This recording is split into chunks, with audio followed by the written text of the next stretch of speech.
आज हम लिखने जा रहे हैं अनौपचारिक पत्र। तो अब ये अनौपचारिक पत्र क्या है? अनौपचारिक पत्र इसे कहा जाता है जिस व्यक्ति को हम जानते हैं, जिस व्यक्ति से हमारा परिचय है या जो व्यक्ति हमारे नज़दीक है, हम उसे अच्छी तरह से पहचानते हैं। जैसे हमारे रिश्तेदार है, मम्मी है, पापा है, दादा है, दादी है, नाना है, नानी है, बहन है, अपना दोस्त है, या कोई पहचान वाले फ्रेंड्स को भी हम ये पत्र लिख सकते हैं। तो अनौपचारिक पत्र जब हम लिखते हैं तो इसमें भाषा कैसी होती है? एकदम सिंपल भाषा, सरल भाषा होती है, जो हम हमेशा एक दूसरे के साथ बात करते उस प्रकार की भाषा होती है। तो इस अनौपचारिक पत्र को कैसे लिखा जाता है आज हम देखते हैं। तो आज हम लिखते हैं कि कभी कभी हम अनौपचारिक पत्र जो है वो किसी को सांत्वन देने के लिए भी कह सकते हैं, या किसी से हम नाराज़ है तो अपनी नाराज़गी व्यक्त करने के लिए ये पत्र लिख सकते हैं, या किसी को कोई किसी बात के लिए कोई कार्य होगा हमारे घर में तो उसे आमंत्रित करने के लिए ये पत्र लिख सकते हैं। तो ऐसा कोई भी पत्र हम लिख सकते हैं जो हमारे पहचान के हैं, नज़दीक है, क्लोज़ फ्रेंड्स हैं। तो आज हम लिखने जा रहे हैं कि राखी नहीं मिलने पर दुख प्रकट करते हुए अपनी छोटी बहन को पत्र लिखिए। तो यहाँ पर भाई ने अपनी छोटी बहन को पत्र लिखा है और उसमें वो दुख व्यक्त कर रहा है कि मुझे तुम्हारी राखी नहीं मिली है। रक्षाबंधन पर बहन भाई को राखी बांधती है, तो उसके लिए उसे राखी नहीं मिली है रक्षाबंधन पर, तो इसके लिए उसे दुख हो रहा है और उसी के लिए ये भाई अपने बहन को पत्र लिख रहा है। तो यहाँ पर हम परीक्षा भवन नहीं लिखेंगे क्योंकि हम अपने घर से पत्र लिख रहे हैं। तो यहाँ पर अपना पता लिखना है और उसके नीचे दिनांक लिखना है। जिस दिन हम पत्र लिख रहे हैं वह दिनांक लिखना है। तो यह भाई लिख रहा है छोटी बहन को, छोटी बहन मुन्नी शुभ आशीर्वाद। क्योंकि यह छोटी है इसलिए हम उसे शुभ आशीर्वाद दे रहे हैं। अगर ये हमारी उम्र की होती है तो हम आशीर्वाद नहीं देते हैं, हम उसे सप्रेम नमस्कार कह सकते हैं, या हमारे उम्र के इसलिए हमें उन्हें आशीर्वाद नहीं देना है। जब हम बड़ों को लिखते हैं पत्र तब क्या अभिवादन लिखना है वो मैं बाद में बताती हूँ। तो पहले इस पत्र पर हम चलते हैं। मैं यहाँ कुशल से हूँ। वो पत्र लिख रहा है कि मैं यहाँ ठीक हूँ, आशा करता हूँ तुम भी कुशल पूर्वक होगी। मैं ठीक हूँ, मैं आशा करता हूँ कि तुम भी अच्छी होगी, ठीक होगी। बहुत दिनों से मैं तुम्हारे पत्र का इंतज़ार कर रहा था। अब ये अपने मन की बात कह रहे हैं। जो अनौपचारिक पत्र होता है इसमें हम कुछ भी लिख सकते हैं, जो अपने मन में है, जो अपने मन में दुख है, जो अपने मन में गुस्सा है, वो कुछ भी इसमें लिख सकते हैं। हम मजाक भी कर सकते हैं इस पत्र में। तो इसलिए ये भाई कह रहा है कि मैं बहुत दिनों से तुम्हारे पत्र का इंतज़ार कर रहा था, किंतु मुझे तुम्हारा पत्र नहीं मिला और इसलिए मुझे बहुत चिंता हो रही थी। अब जब भाई को अपने बहन का पत्र नहीं मिला तो वो चिंता कर रहा था। अपनी छोटी बहन की चिंता हो रही है उसे कि इतने दिन हो गए तुम्हारा पत्र नहीं मिला। शायद ये हमेशा ही छोटी बहन होती है, तो जब अपना भाई दूर होता है तो वो उसे पत्र लिखती होगी शायद, तो इसलिए उसे पत्र नहीं मिला है, ऐसे वो उसे बता रहा है। मुझे पता है कि तुम्हारी परीक्षाएं चल रही है। अब बड़ा भाई कह रहा है कि मुझे पता है कि तुम्हारी परीक्षा चल रही है, इसलिए तुम अपनी पढ़ाई में व्यस्त हो। ये भाई कह रहा है कि मुझे पता है कि तुम्हारी परीक्षा चल रही है, उसमें तुम बिज़ी होगी, मगर फिर भी वह अपने बहन से थोड़ा सा नाराज़ है। तो वो अपनी नाराज़गी यहाँ पर व्यक्त कर रहा है कि वो किस प्रकार अपने बहन से नाराज़ है, क्यों वो नाराज़ है। क्यों नाराज़ है? क्योंकि इस साल 22 अगस्त को रक्षाबंधन था और तुमने अभी तक मुझे राखी नहीं भेजी। अब ये पत्र लिख रहा है 23 अगस्त को, दूसरे दिन पत्र लिख रहा है। शायद उसने बहुत इंतज़ार किया होगा 22 अगस्त का, मेरी छोटी बहन मुझे रक्षाबंधन के दिन राखी भेजेगी। और फिर भी राखी नहीं जब उसे मिलती है तो वो अपने बहन को तुरंत दूसरे ही दिन पत्र लिखकर बता रहा है कि मुझे बहुत दुख हुआ कि तुमने मेरे लिए राखी नहीं भेजी। अब इसमें और भी कुछ तुम लिख सकते हो। तुम लिख सकते हो कि यहाँ पर मेरे पड़ोस में जो छोटी बच्ची रहती है उसने मुझे राखी भेजी। मैं चाहता था कि मेरी छोटी बहन मुझे राखी भेजे, परंतु तुमने राखी नहीं भेजी। ऐसे जो अपने मन में आता है वो हम इस अनौपचारिक पत्र में लिख सकते हैं। तो हमें जो चाहिए मन की बातें, हम पूरे मन की बातें इसमें लिख सकते हैं। कितनी भी बातें हम कर सकते हैं, ऐसा कोई इसमें बंधन नहीं होता है। आगे वो कह रहा है, मैं हर साल तुम्हारी राखी का बेसब्री से इंतज़ार करता हूँ, किंतु इस साल मैं इंतज़ार ही करता रह गया।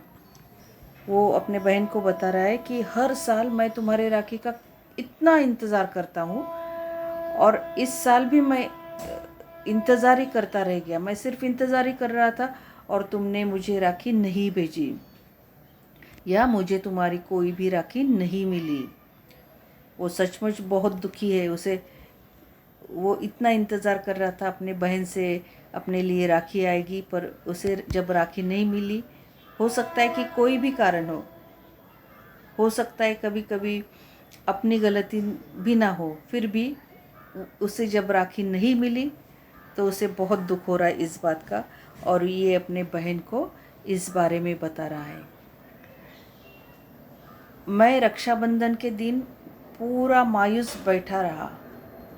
वो अपने बहन को बता रहा, मैं बहुत उदास था, तुमने मुझे राखी नहीं भेजी। रक्षाबंधन के दिन पूरा दिन मैंने इंतज़ार किया, पर तुम्हारी जब राखी नहीं आई तो मैं बहुत मायूस हो गया, या मैं बहुत निराश हो गया, या मुझे बहुत उदास लग रहा था कि मेरी छोटी बहन की राखी नहीं मिली है।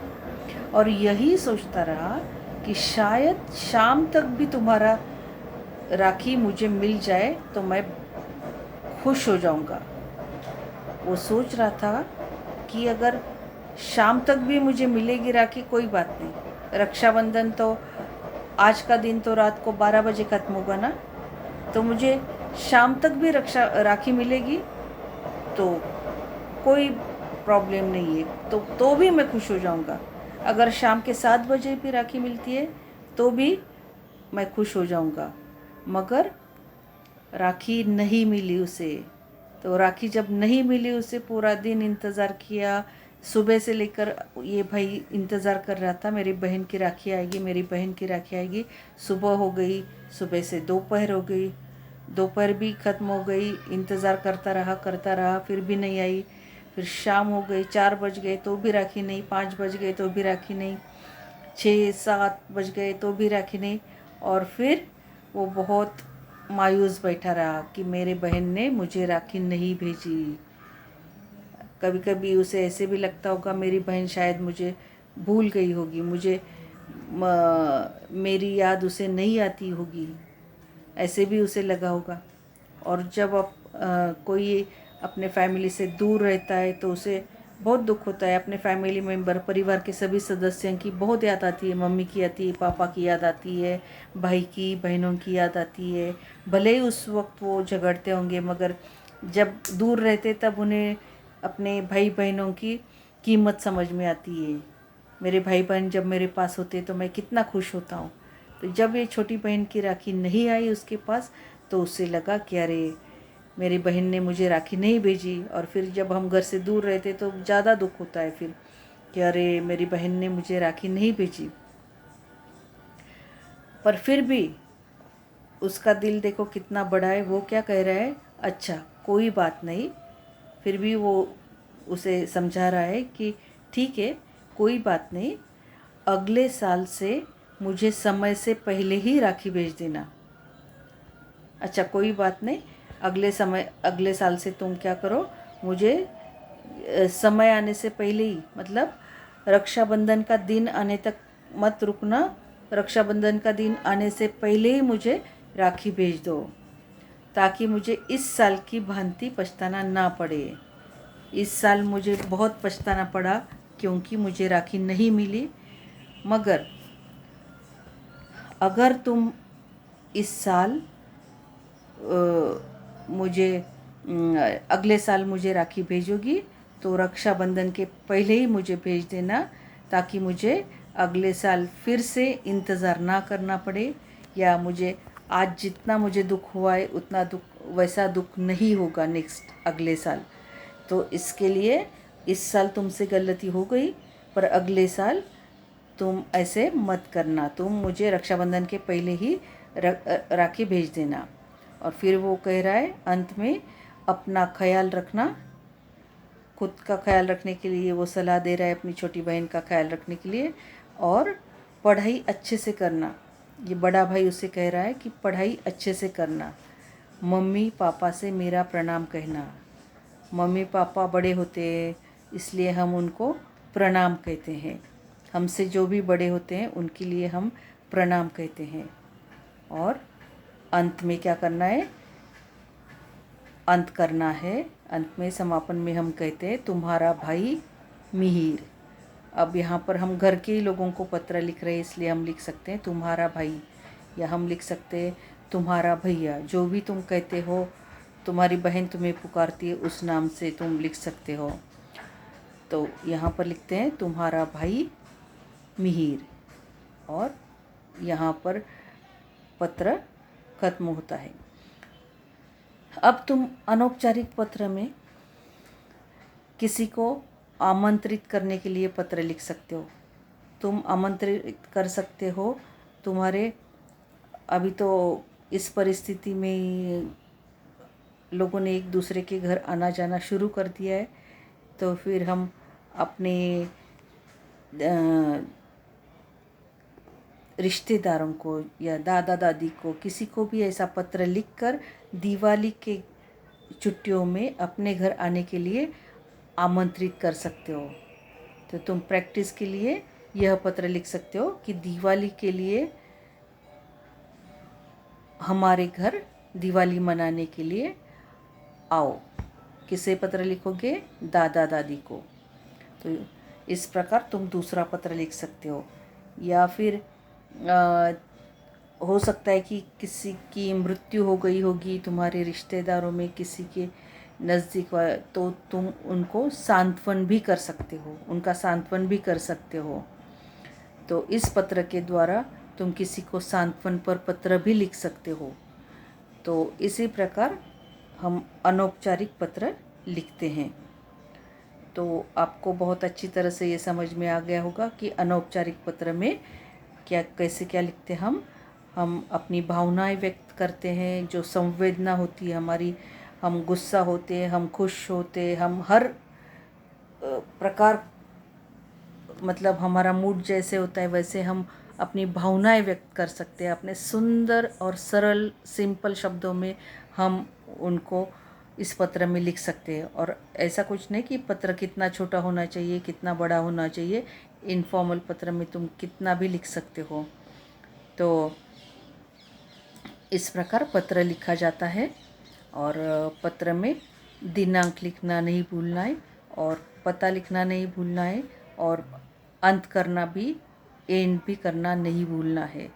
हर चीज़ सही समय पर सही जगह करनी है। तो तुम्हें आज ये समझ में आ गया होगा। अगली बार जब हम पत्र लेखन लेंगे तब हम उसमें लेंगे कि अनौपचारिक पत्र कैसे लिखा जाता है, कैसी परिस्थितियों में लिखा जाता है, किसे लिखा जाता है, और कौन कौन से कारण, कौन कौन सी परिस्थिति में लिख सकते हैं, कौन कौन से किस कारण से हम अनौपचारिक पत्र लिख सकते हैं, अनौपचारिक पत्र लिखने के व्यक्ति कौन कौन हो सकते हैं, इस बारे में हम पूरी जानकारी लेंगे अगले टाइम। ये हम सेकेंड टर्म में करेंगे औपचारिक पत्र। तो इसकी बहुत अच्छे से प्रैक्टिस करनी है और ये लिख कर देखना है ये पत्र।